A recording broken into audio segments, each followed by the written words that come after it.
today in the garden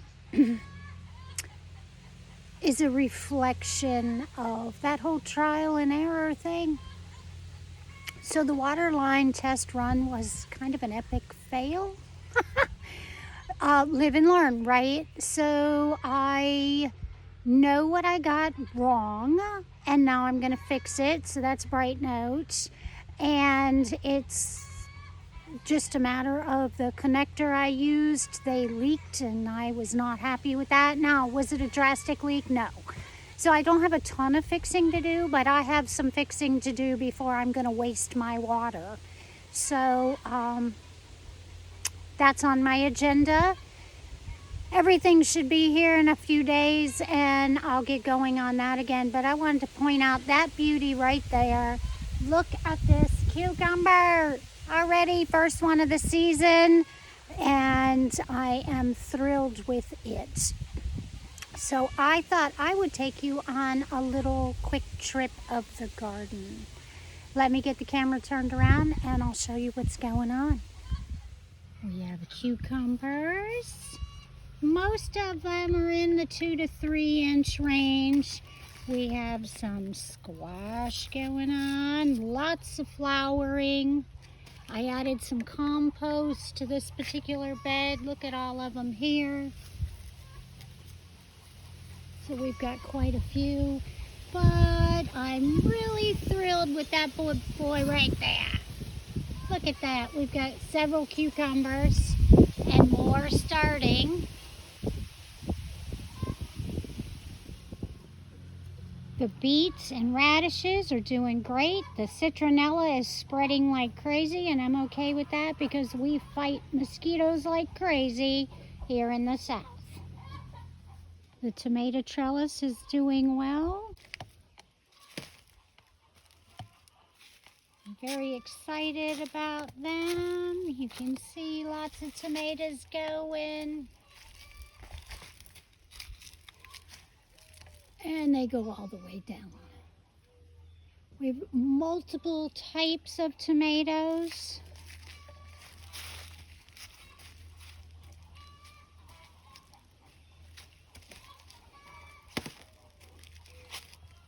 These are new this year, so I'm not sure how much I'll love them in taste, but I sure love the way they're growing. The first baby purple asparagus has come out of the ground. Kind of excited about that because of the fact that we have hoped to put in some more perennials this year, and that was one we chose to add. I don't see any of the Martha Washington in here poking through yet, but they are inside the greenhouse. Let me show you. Inside the greenhouse gets a little more shade because I have a shade cloth over top of it. And I don't know if that's what's made the difference, but look at that. I've just covered it up because it was about 8 inches tall. There's another one right here and another one right here, and then this one right here, and that's about how spaced apart they are. But this whole back row is going to be Martha Washington asparagus, and then this whole back row, but I don't have any coming up in there yet. Now, water lines are still set in here. It's the connectors that I had issues with. These are the sweet potatoes, and they're doing really well. Some of them have taken off better than others, but they're doing pretty good. One of the big goals this year was adding medicinal herbs. Some of the ones I've chosen are local, literally like grown in Virginia in the wild. But I want them in my garden so I don't have to go out and forage for them. Some are Chinese herbs that I especially wanted because of ticks. in 2000, I think it was 13, I came down with Lyme. And really, after 6 weeks of antibiotics and I still couldn't walk, I went with herbals and Mercy. That really changed things around. And within a couple weeks, I was pretty much back to normal. It's made a big difference on what I choose to use for medicinal items. I go to the herbals. That works for me, and I haven't found one yet that I'm allergic to. So let me show you some of those. So we have lavender about to bloom. We have, let me see if I can get the chamomile is just coming up there. We have several borage. Thai basil in the back. I love Thai basil. I mean, like, literally just eat it off the plant. This one is horehound. And you'll see that a lot in cough drops. Lemon verbena. We have some baby comfrey. That'll be blooming before long. We have ashwagandha. That is one of my favorites for Chinese. We have St. John's wort, marshmallow, feverfew, mullein. There's some dying oregano that got transplanted. Hopefully it will kick back up here. And this is astragalus root. Well, it's the actual plant, but it's grown for the roots. In this bed, we have butterfly weeds. Hopefully that will come up. It was started by seed and it takes a while. We have echinacea, calendula, and my daughter came home with a sunflower last year and I tossed them in here. So guess what's coming up in here with all that? Lots of baby sunflowers.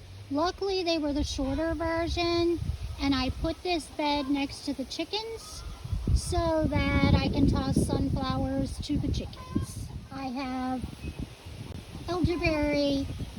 These are ready to go to somebody else's house because I'm sick of looking at them because I have so much elderberry, it's not even funny. We have raspberries back there. Garlic.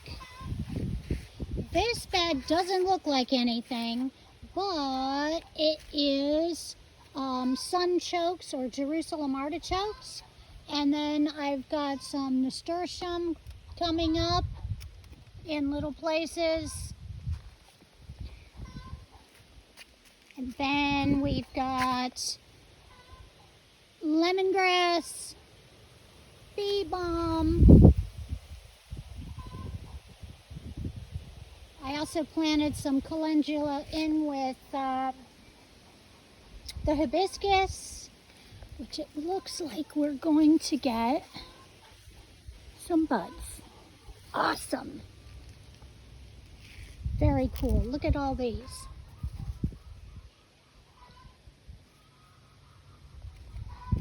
More elderberries, literally growing in a bucket of water. And they're already going to berry, which means the birds have been taking them. And this is a pomegranate that is flowering.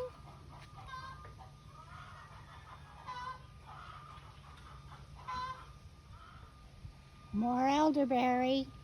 This is the 12-foot one that got knocked over in a storm, but you can see how gorgeous the flowers are. Now, this is just half the flower. They are way bigger than my hand, and they are going to seed. So if you look right here, now all the berries are coming because the flower petals have fallen off. The birds will pick apart this one for the most part, but if you look, more are coming. So these will open up into flower, and right behind them is some more.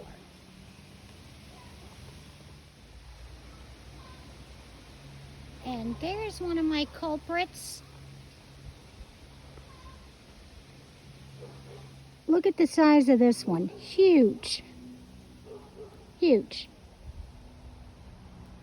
Take a look at how big this comfrey has gotten already.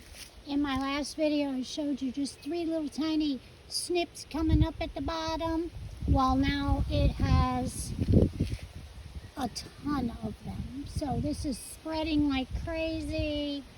I'm really, really glad that I put this in a planter rather than in the ground. White sage, and I have that in several spots. Lemon balm. Mercy the lemon balm. I just cut this back. It was nothing but sticks. Maybe a week ago. It's crazy again. I just dried 3 quarts worth of lemon balm. Oh, and if you look over there, I just found peppers. Can you see them?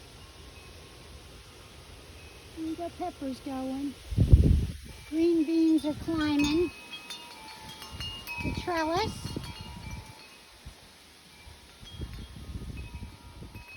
And they're climbing up that one as well. My poor lemon. But that's not an herb, but it does go in my teas. I don't think it likes me much. I do have some lemons on there, but my hand behind here so you can see how big it is. There's another one. Another one. But then it goes and does things like this. And this one is itty bitty. Look. Not sure. This is a new herb for me. Just got planted. We'll see how that goes. And some self-heal.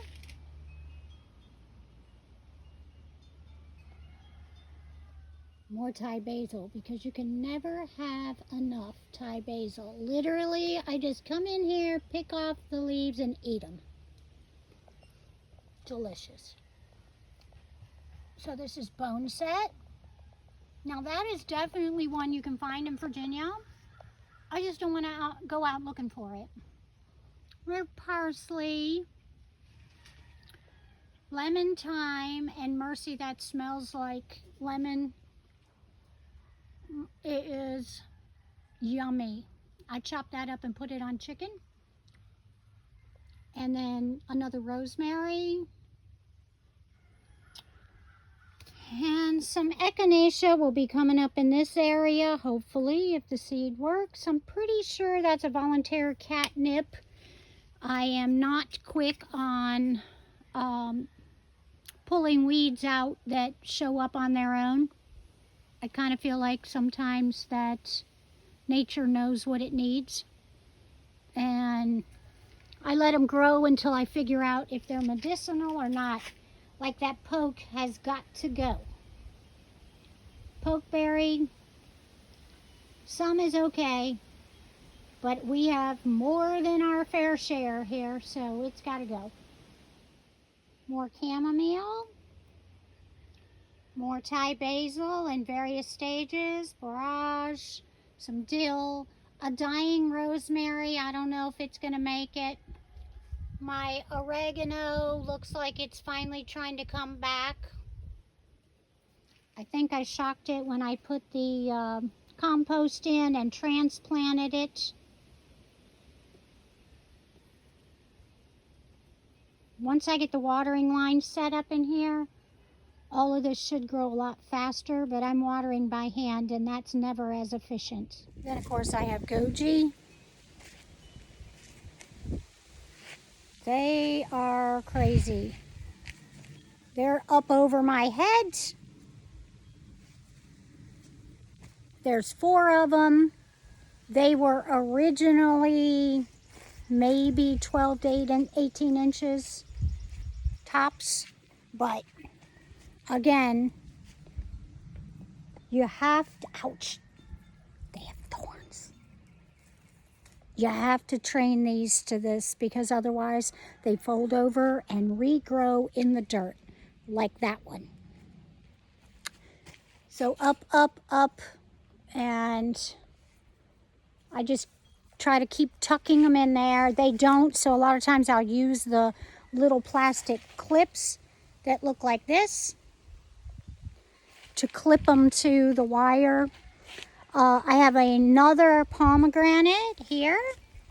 Now this one is much smaller, but it's doing really well this year, and I think it's going to take off. Oh, a couple more herbs. Now I have a garden bed that is our typical Virginia soil. I say soil laughingly. So, see the dirt? It's not even like dirt. It is clay. It is crap dirt with very little amenities in it. This over here is my strawberry mint curry. There is some mullein seeds planted here because it likes crappy dirt. If it comes up, we'll see. A lot of times they need like an overwintering before they come up. And if that's the case, more power to it. I'll end up with it in the spring of next year. I will add some compost to the top of that to give it some nutrients, but otherwise I'm not going to stir it up too much. And see what happens with that one. Trial and error, remember? I think I got most of everything. Blackberries are coming. Let me see if I can get a picture of them over my head here. Lots of flowers, but lots of berries. And of course, they're up high, so I'll need a stool. Now it's getting hot out, so I'm headed in. Look what I found.